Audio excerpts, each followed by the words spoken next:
100 gram ഉണ്ടോ? ഇത് മല്ലിപ്പൊടി. ഇത് എന്തിനാ ഉപയോഗിക്കണം സാധാരണ മല്ലിപ്പൊടി? എന്താണ് ഇതുകൊണ്ടുള്ള ഗുണം? അത് മഞ്ഞപ്പൊടിക്ക്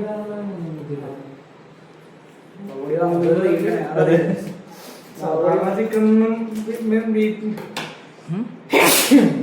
ബീഫിനൊക്കെ ഉപയോഗിക്കും.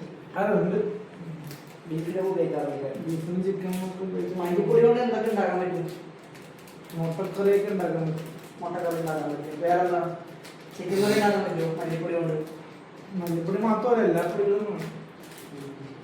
അപ്പൊ എന്തൊക്കെ ശരിക്കും ചിക്കൻ കറിക്ക് വേണ്ടത്? എന്തൊക്കെ വേണം? നമ്മളിപ്പോ അതേ ഗരം മസാല പാക്കറ്റ് പൊടിച്ച് വെച്ചിട്ടുണ്ട്. പിന്നെ ചിക്കൻ മസാല,